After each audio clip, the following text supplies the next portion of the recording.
my mind is very active. And if I chanted my mantra once and then allowed my thoughts to sort of swirl around it for a while, and then if my mind was still with the mantra, I was only then going to say it again.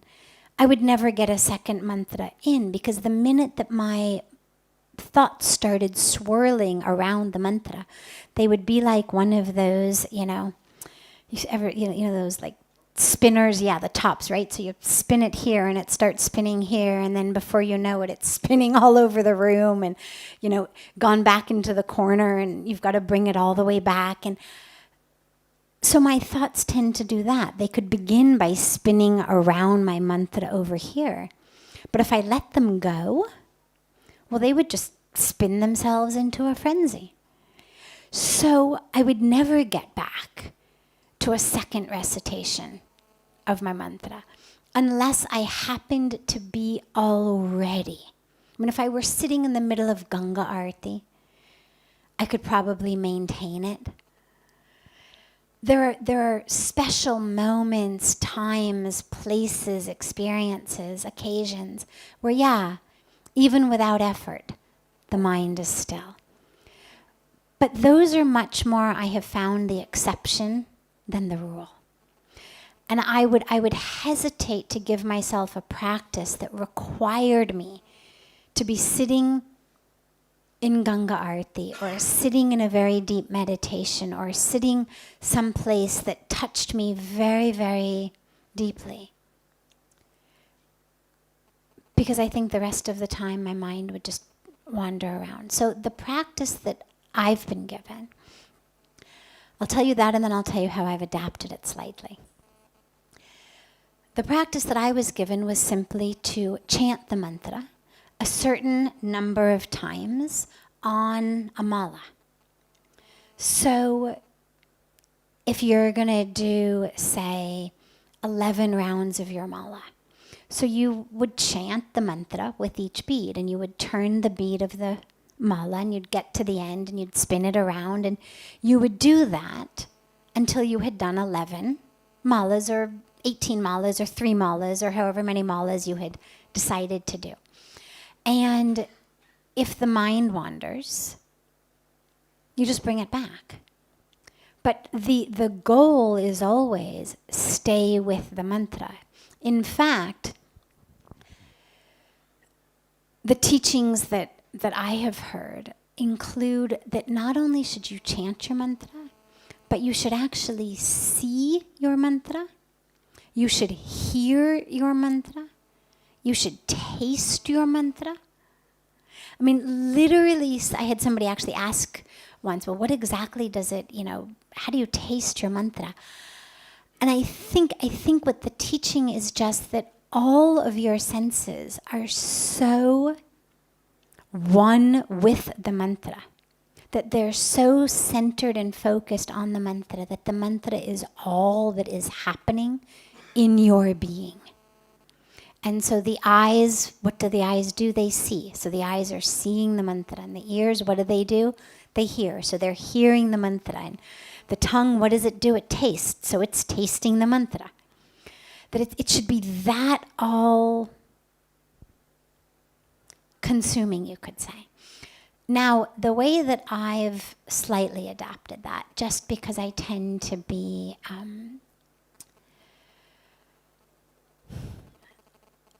I tend to hold myself up to pretty high internal standards.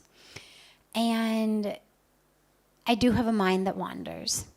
And I am someone who by nature is always looking for a shortcut. And so, that was just my way in school all the time. I really wanted to get good grades, but if I could get really good grades and do 10% of the work, I was not someone who would say, oh, well, no, I really need to do all 100%. If I could get an A on 10%, I would do it.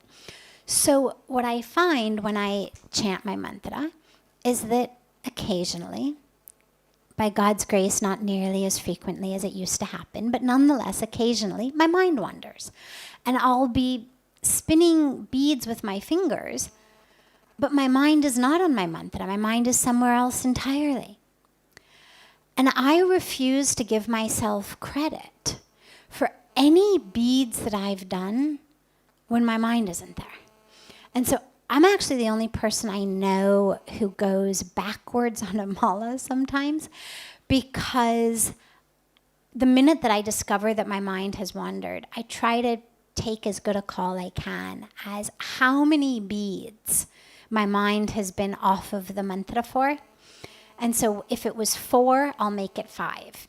If it was 5, I'll make it 6. Again, just to ensure, such that at the end of the day, whether I've chanted 1 mala, because it took me all morning to get through it because my mind was scattered, or whether I chanted 11 or 18 or however many it was, what I can stand up knowing was I chanted all of those malas present with my mantra. Because every time I wasn't present, I made myself go back and do it again. Now, as I said, that's a variation that I have not gotten any official permission for. So I can't speak for the official validity of that variation of it, but it's my personal variation. So what I would say is do what works for you. If you find that your mind wanders, don't tell it to swirl around the mantra after you've chanted it. See whether you can have all of the senses, including the mind, be on the mantra while you're chanting it. So keep chanting it, keep turning the beads, keep saying it. If you need the lips to be moving in order to keep the mind there, because it's easier to keep the mind there, make the lips move. Move the lips, chant, turn the beads, and try to bring all of your senses. I mean, don't drive yourself crazy trying to figure out what does my mantra taste like, but just try to make it a full sensory experience. That it's just mantra. That is chanting itself. It's not me chanting, but just mantra.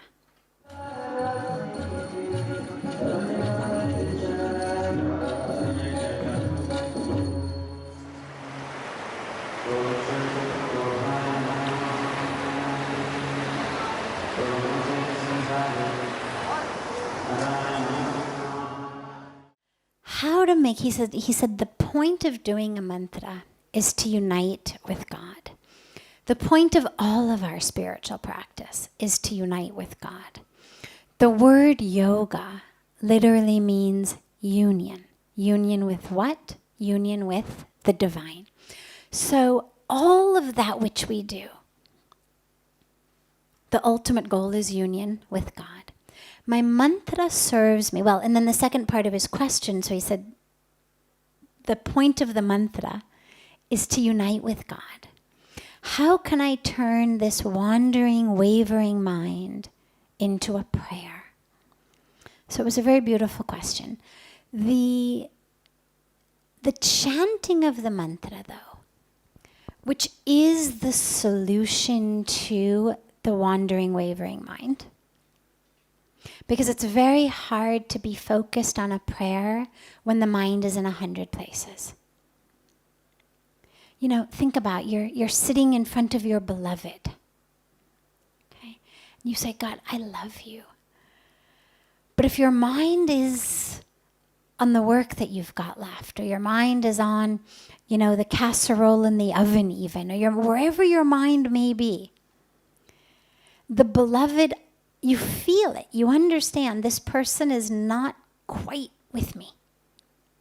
They're not really there. And we say it to each other sometimes. Where are you? You're not here. Where are you? We feel that in each other. You're sitting before me physically, but you're not really here. And so prayer is an I love you to God. We mistakenly think of prayer as it's sort of like, a shopping expedition. Oh God, please give me this or give me that or give me this. But that's not really what prayer is. Prayer is connecting to God. Puja Swamiji says, when you speak to God, it's prayer. When God speaks to you, it's meditation. So the I love you to God is prayer. And if we are all capable of knowing when our beloved is not really fully there, surely God is also able to know, Acha, this one's not really with me today. And so when our mind wanders, one of the great antidotes to that is mantra. Now the mantra, again, as I said earlier, is not just a solution to the wandering mind. It's a much, much deeper and more powerful practice. But one of the things it does do is gives us something to focus on. When in the 8 limbs of yoga, Patanjali talks about single-pointed focus. Well, the mantra gives us something to be single-pointedly focused on. So at least it takes our mind from being in 1,000 places and puts it on the mantra. When my mind is on the mantra, see, remember what the mantras are. The words of the mantras are all connection to God. Whether it's connection to God in the form of Shiva, or connection to God in the form of Vishnu or his incarnations, or connection to God in the form of the mother goddess, the Shakti, whatever it may be, the mantras are this spiritual science of surrendering ourselves to God with the science of sound. And that's why saying, for example,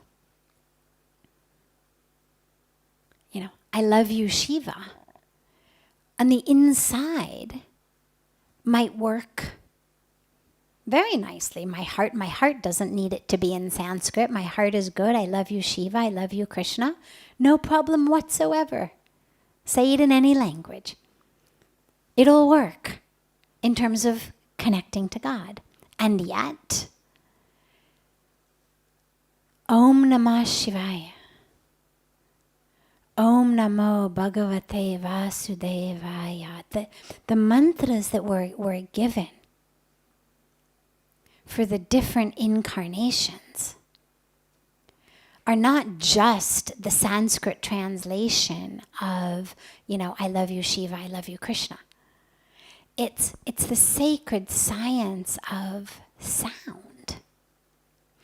And so what you've got is something that enables you to stay focused, so that the thoughts are not bothering you, so that, as I began, there's space into which grace can flow, so you can connect with God.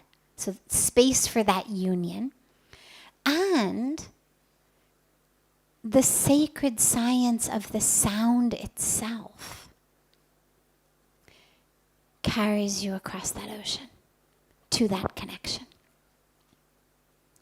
And so what I would say for you is, begin by saying to God, okay, God, you have created me, you have created my mind, therefore my wandering mind is also you, right?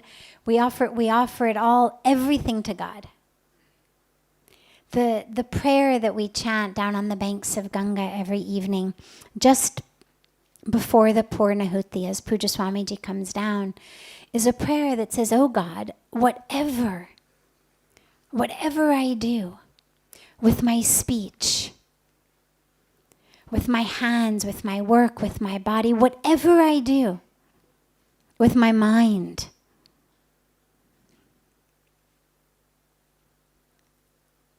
I offer it all to you. Anything and everything that any part of me has done or experienced, I offer it all to you. And that includes my wandering mind.